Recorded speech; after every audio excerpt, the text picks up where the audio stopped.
History में interest रखने वाले हर शख्स ने एक ना एक बार देश के बिल्कुल मध्य में स्थित ग्वालियर के सांस्कृतिक केंद्रों का दौरा जरूर किया होगा।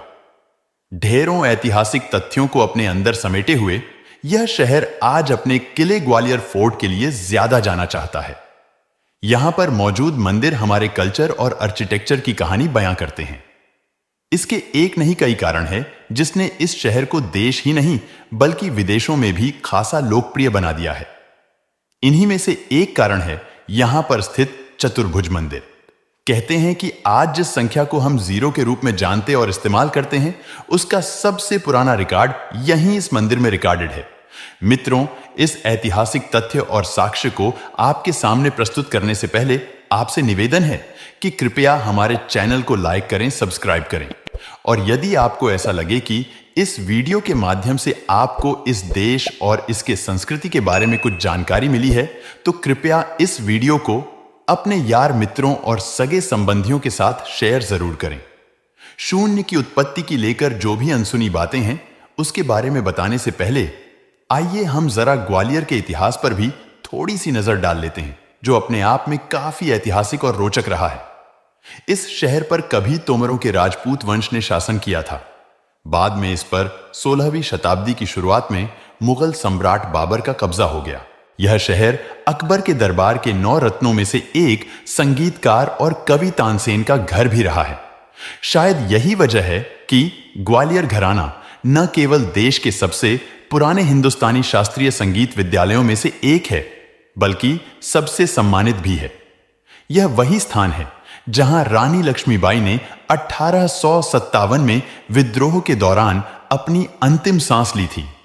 कहते हैं कि कभी मराठा सिंधिया कबीले की रियासत का केंद्र रहे इस शहर का नाम हिंदू संत ग्वालिपा के सम्मान में रखा गया था, जिन्होंने कुष्ठ रोग से जूझ रहे एक स्थानीय सरदार को ठीक किया था। गोपाचल पर्वत के ऊपर बना यह किला ग्वालियर फोर्ट अपने बेहतरीन आर्किटेक्चर के लिए जाना जाता है, जिसकी झलक यहां के महलों, मंदिरों और कुछ जलाशयों में साफ नजर आती है।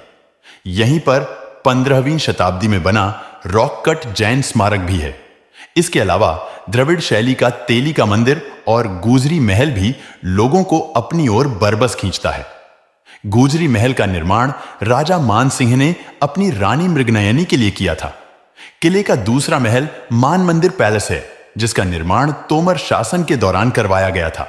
कहा यह भी जाता है कि इस जगह पर औरंगजेब ने अपने भाई को कैद करके रखा था और यहीं पर उसकी हत्या कर दी थी। यहां पर मौजूद 2 स्तंभों वाले सास बहु मंदिर को देखने के लिए भी दूर दूर से सैलानी लोग आते हैं। ग्वालियर किले के पास मौजूद चतुर्भुज मंदिर हर युग के गणितज्ञों को लगातार अपनी ओर आकर्षित करता रहा है और इसकी वजह है यहां पर मौजूद शून्य। आज जिस संख्या को हम जीरो के रूप में जानते और इस्तेमाल करते हैं उसका सबसे पुराना रिकॉर्ड यहीं इस मंदिर में दर्ज है। इसी वजह से यह देश विदेश के गणितज्ञों के लिए अध्ययन का केंद्र बना हुआ है। मंदिर की एक दीवार पर 9वीं शताब्दी के एक शिलालेख पर शून्य को दर्शाया गया है। 876 ईस्वी में बने एवं भगवान विष्णु को समर्पित इस चतुर्भुज मंदिर में मौजूद शिलालेख पर 2 बार शून्य संख्या का उल्लेख किया गया है। देवनागरी लिपि व संस्कृत भाषा में शिलालेख पर 270 गुणे 167 हाथ जमीन दान में देने और पूजा के लिए प्रतिदिन 50 मालाएं दान में देने की बात लिखी गई है। कुछ समय पहले तक उत्तर पूर्वी कंबोडिया के क्रेटी प्रांत में आर्कियोलॉजिकल साइट ट्रैपांग प्री के एक बलुआ पत्थर की सतह पर उकेरे गए जीरो को सिर्फ भारत ही नहीं बल्कि पूरी दुनिया में इसे जीरो का सबसे पुराना रिकॉर्ड माना जाता था। लेकिन फ्रांसीसी पुरातत्वविद एडेमार्ड लेक्लेरे की खोज ने काफी कुछ बदल दिया। उन्होंने 1891 में कुछ ऐसी पांडुलिपियों की खोज की जिसमें एक बिंदु को जीरो की तरह इस्तेमाल किया गया था। ये डॉट उत्तर पूर्वी कंबोडिया के क्रेटी प्रांत में आर्कियोलॉजिकल साइट ट्रैपांग प्री के एक बलुआ पत्थर की सतह पर उकेरे गए थे। खमेर सभ्यता की इस लिपि में लिखा गया था, घटते चंद्रमा के 5वें दिन चाका युग 605 वर्ष पर पहुंच गया है। ऐसा माना जाता है कि ये अभिलेख 687 ईस्वी के हैं और इनका संबंध कंबोडिया के अंगकोर वॉट मंदिर से है, जो फिलहाल यूनेस्को के विश्व धरोहर स्थलों में से एक है। जनवरी 2017 में कंबोडिया के राष्ट्रीय संग्रहालय में लगी एक प्रदर्शनी में इस प्राचीन लिपि को भी शामिल किया गया था। यह लिपि खमेर साम्राज्य के दौरान मंदिरों के निर्माण में अंक प्रणाली के महत्व को बताती है। बख्शाली पांडुलिपि की खोज 1881 में भारतीय गांव बख्शाली, मर्दन, जो फिलहाल पाकिस्तान में है, के एक खेत में हुई थी।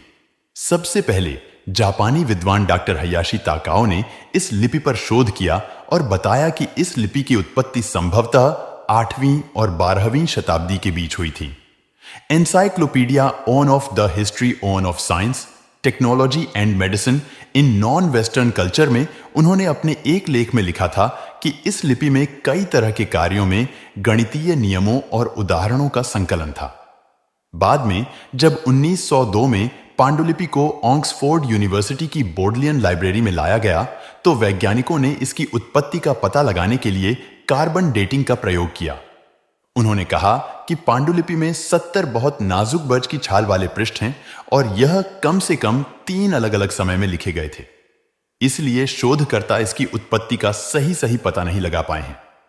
सबसे पहले जीरो का रिकॉर्ड चाहे ग्वालियर किले के पास चतुर्भुज मंदिर में मिला हो या फिर अंगकोर वॉट मंदिर में, इसका संबंध कहीं ना कहीं भारत से ही रहा है, क्योंकि कंबोडिया का मंदिर भी हिंदू और बौद्ध धर्म का मिला जुला रूप है।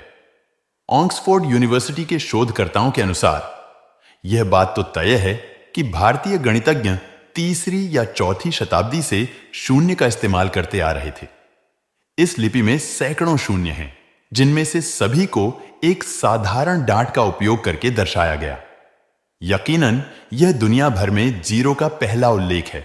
ऑक्सफोर्ड विश्वविद्यालय में गणित के प्रोफेसर मार्कस डू सौताय ने एक बार कहा था, बख्शाली पांडुलिपि में पाए गए डांट से जीरो को एक संख्या के रूप में इस्तेमाल करना गणित के इतिहास की सबसे बड़ी उपलब्धि है। उन्होंने आगे कहा, अब हम जान चुके हैं कि भारत के प्राचीन गणितज्ञों ने 3री सदी में ही गणित के विचार का ऐसा बीज रोपा था जो आज आधुनिक दुनिया की बुनियाद है।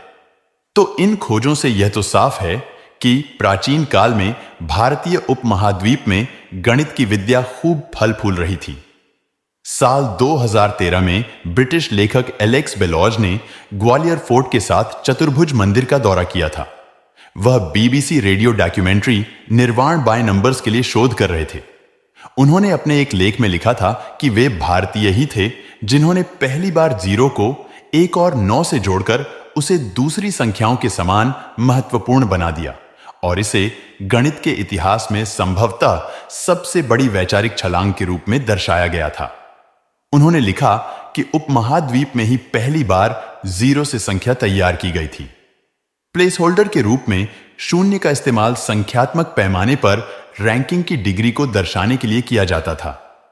सरल शब्दों में कहें तो जीरो अपने आप में कुछ नहीं होगा, लेकिन किसी भी संख्या के साथ लगने के बाद यह उन संख्याओं के मूल्य को बदल देगा।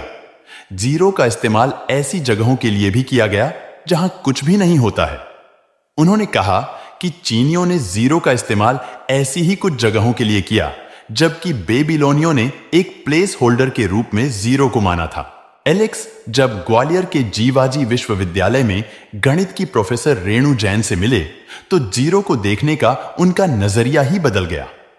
एक बातचीत में रेणु ने उन्हें बताया था कि जीरो की अवधारणा कहीं ना कहीं निर्वाण के भारतीय दर्शन के साथ भी जुड़ी है। जब हम साधना में होते हैं तो ऐसी स्थिति को आध्यात्मिक शून्यता कहा जाता है। इस सोच से ही आगे चलकर जीरो का आविष्कार हुआ। प्रोफेसर ने एलेक्स से कहा था, जीरो का मतलब है कुछ भी नहीं, लेकिन भारत में इसे शून्य की अवधारणा से लिया गया था। शून्य का अर्थ है एक प्रकार का मोक्ष। जब हमारी सभी इच्छाएं समाप्त हो जाती हैं, तब हम निर्वाण या शून्य या पूर्ण मोक्ष में चले जाते हैं। अपनी किताब crest on off the peacock में गणित के गैर यूरोपीय मूल डॉक्टर जॉर्ज घेवरघेस जोसेफ ने भी लिखा है कि जीरो के लिए संस्कृत शब्द शून्य है, जिसका अर्थ है रिक्त या खाली।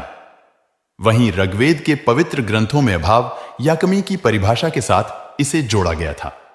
बौद्ध सिद्धांत में कहा गया है कि मस्तिष्क को विचारों और धारणा से मुक्त करना ही शून्यता है। इस बीच नीदरलैंड स्थित जीरो और इंडिया प्रोजेक्ट के पीटर गोबेट्स ने भी माना कि प्राचीन भारत में कई तथाकथित सांस्कृतिक पृष्ठभूमियां दर्शाती हैं कि गणितीय शून्य अंक का आविष्कार वहां किया गया था। जीरो की उत्पत्ति कहां और कैसे हुई, इसे लेकर खोजें होती रहेंगी और उन खोजों का लगातार विरोध भी किया जाता रहेगा, क्योंकि इससे एक सभ्यता की जय जयकार होने का डर जुड़ा हुआ है। लेकिन हमारे लिए यह किसी दिलचस्प बात से कम नहीं है कि इस संख्या के इस्तेमाल के शुरुआती रिकॉर्ड भारत में भी मौजूद हैं। इसलिए जब अगली बार ग्वालियर के सफर पर आएं, तो यहां का किला और चतुर्भुज मंदिर के सांस्कृतिक गौरव का अनुभव लेना न भूलें। जय हिंद, जय भारत।